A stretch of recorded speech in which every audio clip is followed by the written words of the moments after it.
Kanalıma hoş geldiniz. Bugün sizlere yaprakları hızlı bir şekilde sararmaya başlayan orkidelere nasıl bir bakım yapılabileceğini göstereceğim.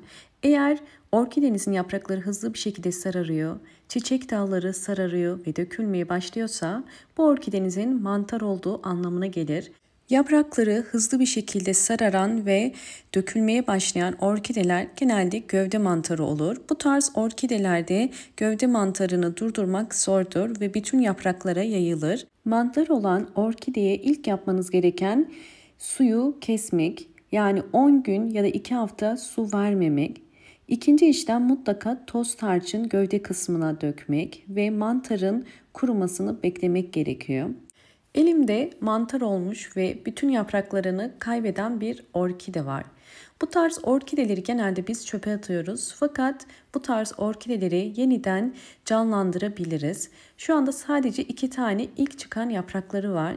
Köklerinin bazıları canlı iken bazıları ise çürük. Çünkü mantarlı orkidenin en büyük sebeplerinden bir tanesi fazla sulamadır. Kökler çürümeye başlar ve eğer gövde kısmını suluyorsanız gövde mantarı da başlar. Bu durumda yapmanız gereken üçüncü işlem orkidenin saksısını boşaltmak. Çünkü orkidenin yaprakları olmadığı için zaten yeterince zayıf düştü ve çürük kökleri de varsa bunu iyileştirmek gerekiyor. Evet, gördüğünüz üzere bakın şimdi toprağını çıkardım ve içinde bir sünger var.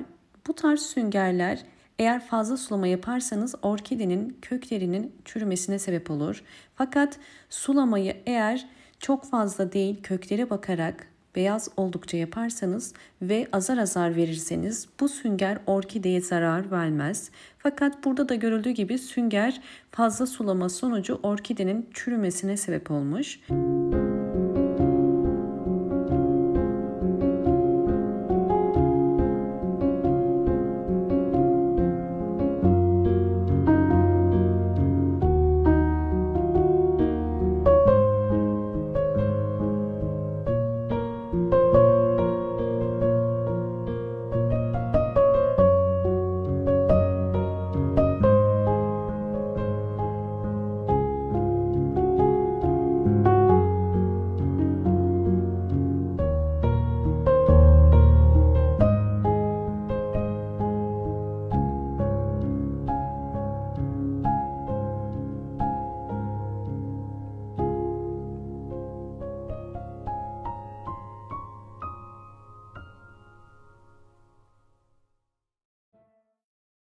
Çürüyen orkide köklerini kesiyorum.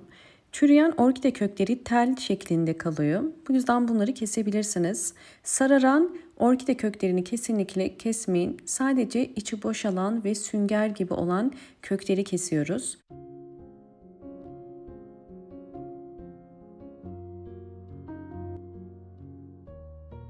Orkide köklerini dezenfekte etmek için bugün 2 farklı yöntem kullanacağım. Bir, karbonat. Bu karbonat sebze meyve yıkamında ya da temizlik ürünü olarak kullanılır. 1 çay kaşığı kadar karbonatı bir cam kasenin içerisine koydum ve üzerine 400 ml su ekleyip bunu biraz karıştıracağım. Ilık su kullanırsanız karbonat daha çabuk eriyecektir içinde. Ve şimdi bunu bekletirken ikinci yöntemimize geçelim. Evet, daha sonra orkidemizi yeniden canlandırmak için bugün sizlere aloe vera kullanacağım. Aloe vera yaprağı içerisinde bulundurduğu antioksidan ve antibakteriyel özelliği sayesinde yaraların, çürüklerin ve mantar gibi hastalıkların hızlı iyileşmesine yardımcı olur. Bunun için aloe vera yaprağını kesiyoruz ve bir robotun içerisine koyuyorum. Üzerine 200 ml su koyup robottan bunu çekeceğim.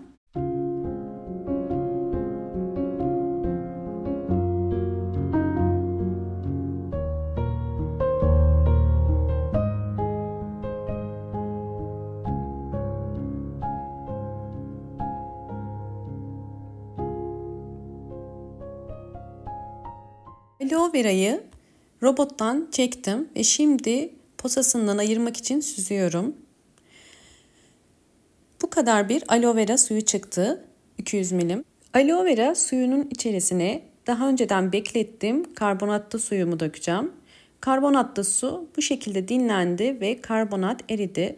Bir cam bardağı koyuyorum. Toplamda 200 mililitre burada karbonatlı su var. Ve şimdi bunu hazırlamış olduğum aloe vera kürünün içerisine ekliyorum. Ve orkidemin özellikle gövde kısmını ve yapraklarını bu şekilde içine batırarak vitamin desteği almasını sağlayacağım. Daha sonra sadece köklerini bu suyun içerisine koyacağım.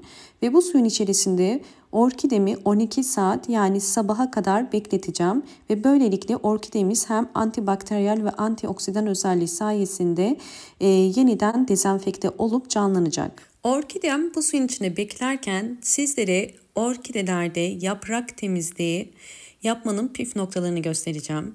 Orkidenizin yapraklarının bu şekilde canlı ve parlak olmasını istiyorsanız şimdi sizlere vereceğim tarifi mutlaka denemenizi tavsiye ederim. Hemen tarife geçelim. Hemen bir kase dolusu su doldurdum. Bu su arıtma suyu ve hemen bu suyun içerisine karbonat koyacağım. Karbonat bildiğiniz üzere anti asit özelliği olan bir temizlik ürünüdür. Bunu günlük yaşantımızın her alanında görebiliyoruz.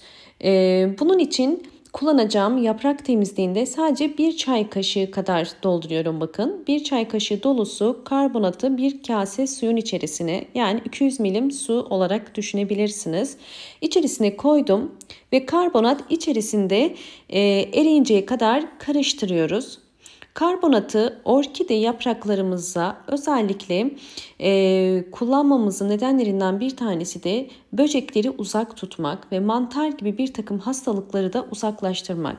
Özellikle bahçeniz varsa ya da eğer evde çiçek besliyorsanız maalesef çiçeklere zarar verebilecek böcekler ya da kemirgenler olabiliyor ve bunları uzaklaştırmak için mutlaka karbonat kullanın.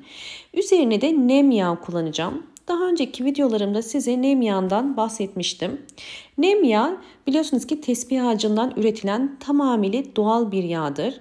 Bu yağdan da yine aynı şekilde bir tatlı kaşığı kadar nem yağı kullanıyorum. Nem yağı özellikle orkidelerin yapraklarını bir takım mantar gibi hastalıklardan, trips böceği için ya da unlu bit, kabuklu bit gibi bir takım böceklerden koruyan bir yağdır. Ve özellikle orkide yapraklarına bir canlılık ve parlaklık sağlar. Bakın ikisini karıştırıyorum şu anda. Karbonat ve nem yağını karıştırdık. Bu orkidelerimiz için çok faydalı bir karışım oldu. Bunu nasıl kullanabiliriz? Hemen sizlere göstermek istiyorum. Çiçeklerimizin yapraklarını uzun süre silmediğimiz zaman bu şekilde bakın tozlanabiliyor. Ve bu tozlarda bazen bizim göremediğimiz özellikle yaprak altlarında bir takım hastalıklar ya da böceklenmeler oluşabiliyor. Ve bunlardan korunmak için mutlaka orkidelerinizin yapraklarını düzenli olarak hem alttan hem de üstten silmeniz gerekiyor. Bunun için bir pamuğu bakın hazırlamış olduğum karışıma döktüm ve bu şekilde yavaş bir şekilde yaprakları çok incitmeden siliyorum. Bakın sildiğim gibi hemen üzerindeki renk tonunun farklılığını görebiliyorsunuz. Daha canlı, parlak ve yeşil görünüyor şu an. Bakın yakından da göstermek istiyorum. Bakın hemen canlandığını sizler de görebiliyorsunuz. Bu özellikle içerisine koyduğum nem yağından dolayı parlaklık sağlıyor ve orkidelerin daha canlı durmasını sağlıyor. Ve nem yağı kokusundan dolayı da gelebilecek her türlü böcek ve haşerelerin uzaklaşmasına da yardımcı oluyor. Çünkü ağır bir kokusu var. Fakat kesinlikle nem yağını direkt yapraklarına sürmeyin. Bunu da belirtmek istiyorum. Ve mutlaka su ile karıştırıp yapın. Bakın gördüğünüz üzere yaprak altlarında siliyorum. Özellikle bitkilerinizi bunu hasta olmadan önce ya da böceklenmeden önce kullanmalısınız. Eğer bizler bu tarz karışımları böceklendikten sonra, ileri seviyede hastalandıktan sonra kullanırsak maalesef istediğimiz sonucu elde edemiyoruz. Çünkü bunlar tamamıyla doğal yöntemlerdir. Ve bu tarz doğal yöntemler bizim orkidelerimize düzenli olarak kullandığımız zaman hem böceklenmesine karşı hem küf hem mantar hastalığına karşı korunmuş oluyoruz ve bu tarz problemlerle karşılaşmamış oluyoruz. Sizler de mutlaka hem unlu bit, hem kabuklu bit, hem mantar, hem de trips gibi böceklerden, hastalıklardan korunmak istiyorsanız bu yapmış olduğum karışımı uygulayın. Bakın gördüğünüz gibi orkidem yeniden canlandı ve şu anda çok canlı ve parlak gözüküyor. Daha sonra yapmanız gereken ikinci püf nokta ise orkidelerinizi mutlaka pencereyi üstten açarak havalandırmanız gerekiyor.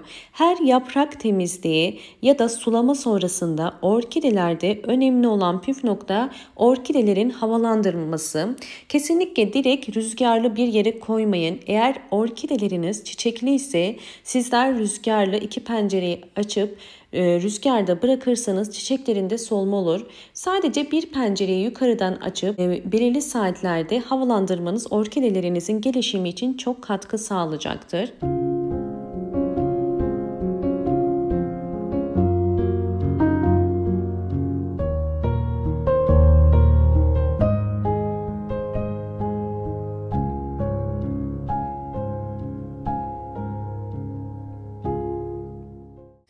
Videomu buraya kadar izlediyseniz ve beğendiyseniz hemen beğen tuşuna basıp ve videolarımdan haberdar olmak için sağ köşedeki zil sesini de açık konuma getirmeyi unutmayın.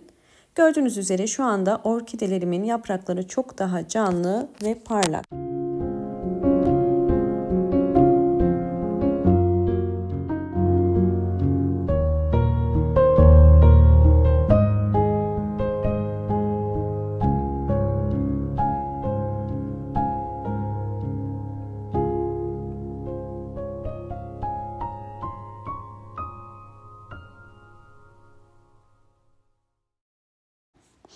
Evet, 12 saat beklettim. Yeterince vitamin desteği sağladı ve dezenfekte oldu. Şimdi bu orkidemi yeni saksısına dikeceğim. Evet, eski saksısını kullanacağım. Yıkadım ve dezenfekte ettim. Artık orkidemi yeni saksısına ekebilirim. Bunun için ilk olarak toprak olarak Hindistan cevizi torfu kullanıyorum. Hindistan cevizi torfu orkideler için en ideal topraktır. Bunu çiçek satan marketlerde zaten bulabilirsiniz. İlk olarak Hindistan cevizi torfundan çok az en altına koyuyorum. Eğer sizlerde kil bilyesi varsa drenaj oluşturması için kil bilyesi de koyabilirsiniz. Ve orkidemi saksının içerisine koyacağım. Özellikle kök kısımlarının bazıları saksının kenarına gelmesi gerekiyor. Sulama zamanını ayarlayabilmek için. Ve üzerine Hindistan cevizi torfu döküyorum.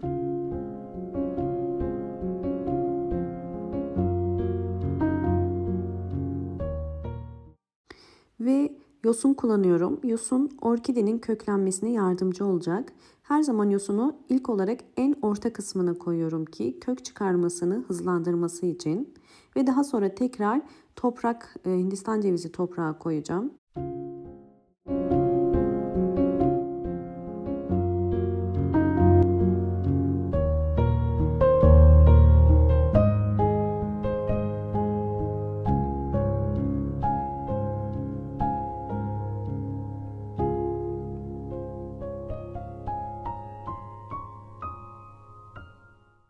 Evet, artık orkidemi yeni saksısına ektim. Özellikle ekerken bakın köklerin kenarlara gelmesine dikkat ettim. Çünkü sulama zamanını köklere bakarak yapmamız gerekiyor. Kökler yeşil ise suya ihtiyacı yoktur. Su vermiyoruz. Kökler gri ise suya ihtiyacı vardır. Su vermemiz gerekiyor. Ve bundan sonra bol ışık alan bir yere koymalıyız. Ve sizlere tavsiyem ikinci saksı kullanmanız. İkinci saksı bakın bu genişlikte olması gerekiyor. İkinci saksının faydası yoğun nem sağlayarak hızlı bir şekilde kök ve yaprak çıkarmasına yardımcı olacak. Ve yosun kuru olduğu için biraz su veriyorum. Bu suda bekleteceğim. Gördüğünüz üzere çok fazla su vermiyorum. Sadece ihtiyacı olduğu kadar su verdim.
Orkidemin 11 ay içerisindeki tüm gelişimlerini sizlerle paylaştım. Hiç yaprağı kalmayan orkide gördüğünüz üzere şu anda bol bol yeni yapraklar çıkardı ve aynı zamanda yeni bir çiçek dalı çıkardı. Bu yöntemde orkide eskisi gibi yeniden yeni bir küçük orkide haline gelmiş oldu. Yani sizler de bu tarz orkidelerinizi çöpe atmak yerine bu anlattığım püf noktalar ile birlikte bakarsanız eğer bu şekilde kurtarabilirsiniz. Ve orkideleriniz hem yeni yapraklar hem yeni kökler hem de yeni çiçek dalları çıkarır. Umarım bu anlattığım bütün püf noktalar sizler için faydalı olmuştur. Videomu buraya kadar izlediğiniz için teşekkür ediyorum. Hoşça kalın, sağlıkla kalın.